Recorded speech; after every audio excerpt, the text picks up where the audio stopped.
बिल्कुल। और इस समय उत्तर प्रदेश में जो हालात बने हुए हैं वो उत्तर प्रदेश के लोगों को एक बार सोचना होगा कि अभी चंद दिनों पहले ही वहाँ चुनाव जब हो रहे थे, उस चुनाव में जब 5 साल के काम गिनाने की बजाय भाजपा इस मुद्दे पर चुनाव लड़ रही थी कि 80-20 का नारा दे दिया, कब्रिस्तान पाकिस्तान कर रहे थे, हिंदुओं के नाम पर वोट मांग रहे थे, उसी की परिणति ये है। तो जिस पर आपने वोट दिया है वही काम वो कर रहे हैं।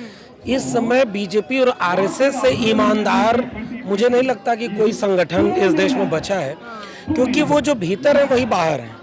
अब ऐसा भी नहीं है कि वो 2 करोड़ रोजगार, 15 लाख रुपए या अच्छे दिन लाने के वादे पर चुनाव जीत रहे हैं। ये 14 में जीते थे, 17 में जीते थे, 19 के चुनाव में उन्होंने कोई वादा नहीं किया, फिर भी प्रचंड बहुमत से जीते।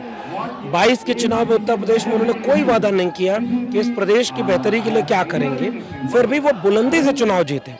इसका मतलब कहीं ऐसा तो नहीं ईवीएम की बात लोग चुनाव हारने के बाद उठाते हैं तो वो हास्यास्पद हो जाती है। विपक्ष के दलों का निष्क्रियता ऐसी है कि उनकी बात लोग उतना सुन नहीं पाते। लेकिन इसकी एक रीडिंग कहीं ऐसी तो नहीं जा रही है कि जनता हो सकता है यही चाह रही हो, लेकिन इसमें मारा जाएगा गरीब, कमजोर, मजलूम।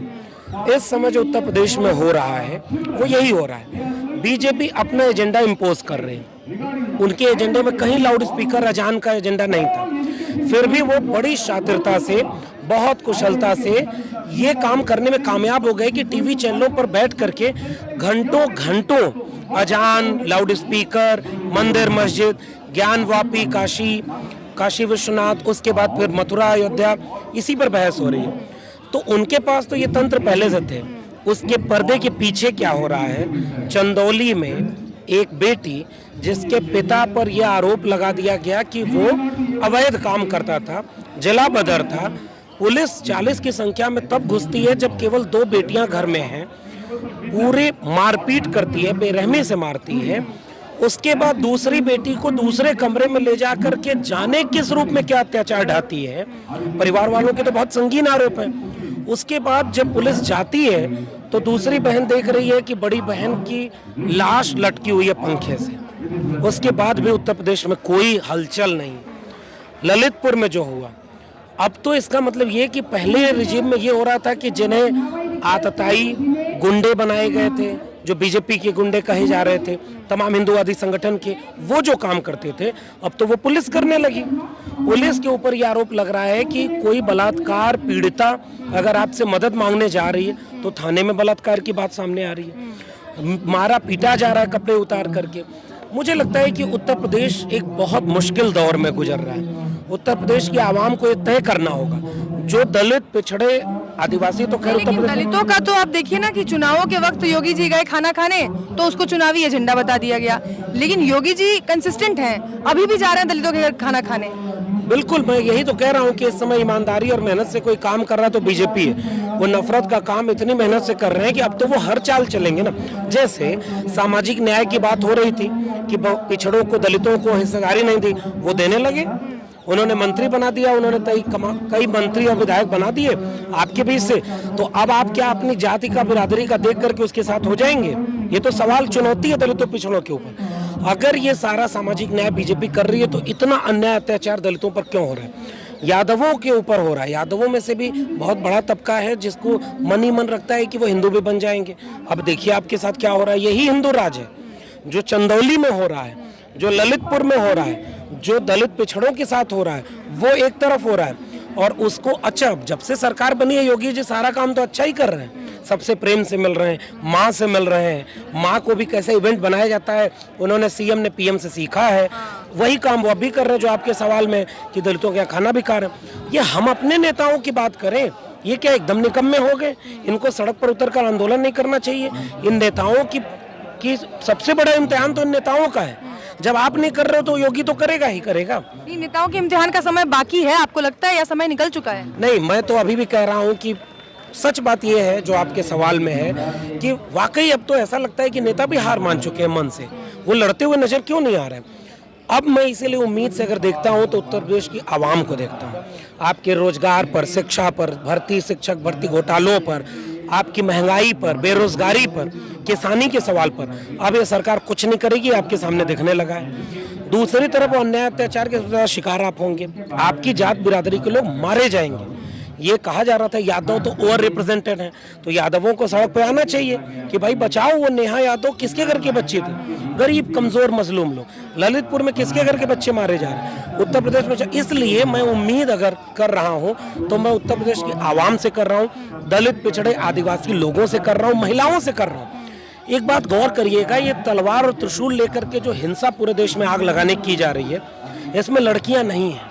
ये बेरोजगार, अपढ़ कुपड़, भटकाए हुए लोग जिनको हिंदू बना के नफरत की आग में झोंक दिया गया है। अगर इसके सामने महिलाएं सड़क पर आ जाएं, युवा सड़क पर आ जाएं कलम और किताब लेकर, तो वो त्रिशूल और तलवार को हरा सकते हैं। इसमें दिक्कत ये है ना कि आप भी यादव हैं, कृष्ण भी यदुवंशी थे, ललई सिंह यादव भी थे, दोनों की सोच बहुत अलग थी। तो यादव किस ओर जाएंगे? ये कलम वाली जो बात और त्रिशूल तलवार वाली आप बात कर रहे हैं, यहाँ भी तो लोग बट रहे हैं। नहीं, देखिए, धर्म ऐसी चीज ही होती है ना। मार्क्स ने तो कहा था कि धर्म में अफीम है, वो हृदयहीन जनता का हृदय है।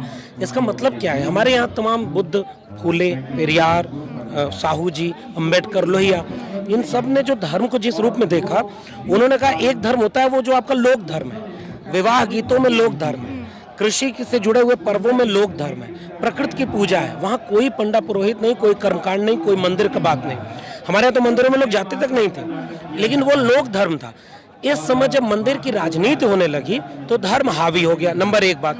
नंबर दो बात ये कि धर्म का काम इतना आसान है, किसी भी व्यक्ति को अंधविश्वासी बनाना है, मंदिर में ले जाना, ये काम आसान है, क्योंकि वो बीमार है, बेकार है, गरीब है, कमजोर है, मजलूम है।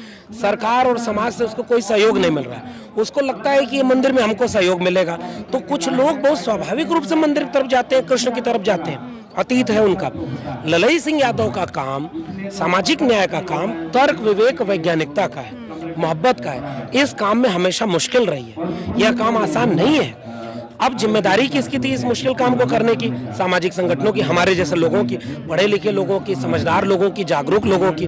वो सब अपनी जिम्मेदारी नहीं निभा रहे। पे बैक टू सोसाइटी अब कहीं नहीं हो रहा है। जो पैसा कमा लिया है वो अपना परिवार चला रहा है, जो ज्यादा कमा लिया है वो हिंदू बन रहा है ताकि पैसा बच जाए उसका, उसके घर ईडी सीबीआई की रेड में पड़ जाए। ये पूरी तरह से सोशल कल्चरल मूवमेंट कोलैप्स कर गया है। अंतिम बात, ऐसा नहीं है कि अब सारे यादव कृष्ण की तरफ जा रहे हैं। कृष्ण उनके लिए एक अलग प्रतीक है, कृष्ण की अलग अलग व्याख्याएं भी हैं। लेकिन मैं बार बार कह रहा हूं, धर्म की वह व्याख्या जिसमें मंदिर आएगा, जिसमें धार्मिक ग्रंथ आएंगे, जिसमें देवी देवता आएंगे, वह पूरी बहस बीजेपी और आरएसएस के पक्ष में चली जाएगी। आप उसे नहीं बचा पाएंगे।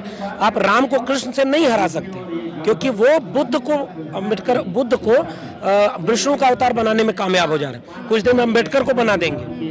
ये वो शातिर लोग हैं। इसलिए मैं फिर से कह रहा हूँ, ललई सिंह बनना तो बहुत मुश्किल है। यादव लोग, और खुद मैं भी अपनी बात कहूँ तो मैं ललई सिंह जैसी बात करने, उनके कदमों पर चलने के लिए मैं भी सक्षम नहीं हूँ। हम कमजोर लोग हैं, हम उतने नाकारा लोग हैं। मैं कह रहा हूँ कि छोड़ दो दोनों को एक तरफ। मंदिर का विरोध नहीं कर सकते तो मत करो। एक सवाल तो पूछो कि मंदिर की आड़ में तुम्हारी जिंदगी क्यों बर्बाद की जा रही है? तुम कृष्ण को पूछते रहे, वो राम के नाम पर दंगा करा ले गए।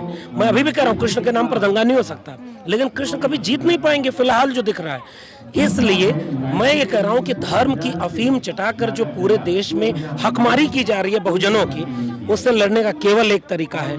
आप राजनीतिक दलों को छोड़िए, जनता बन के सड़क पर उतरिए, अपने नौजवानों को सड़क पर लेकर शिक्षा का सवाल करिए, रोजगार का सवाल करिए।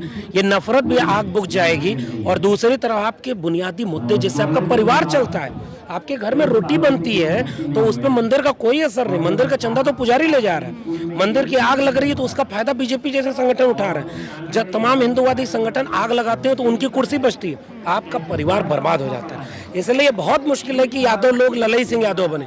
अरे अपने नेहा यादव जैसी बेटी का न्याय तो दिलवा ले, वो सड़क पर तो उतरे। अगली बार कोई दलित, कोई पिछड़ा, कोई आदिवासी महिला का इस तरह न्याय ना हो। पुलिस खड़ी है आपके सामने, पूरा तरह से पुलिस स्टेट बन चुका है। उत्तर प्रदेश में लॉ एंड ऑर्डर पूरी तरह से कोलैप्स कर गया है। राम राज्य क्या होता है, मनुस्मृति का राज क्या होता है, ये देखना तो उत्तर प्रदेश जाइए। मैं कंडेम्ड करता हूँ और उत्तर प्रदेश के आवाम से कह रहा हूँ, बचने का एक तरीका है, जन आंदोलन खड़ा करिए। लोहिया कहते थे सड़कें खामोश हो जाए, संसद आवारा हो जाए। उतर जाइए सड़कों पर, देखिए कितने को गोली मारते हैं, कितने को वो जेल में बंद करेंगे। थोड़े अरे भाई ईवीएम को बचाने जो लोग गए उनके लोग जेल में हैं, नेता क्या कर रहे हैं?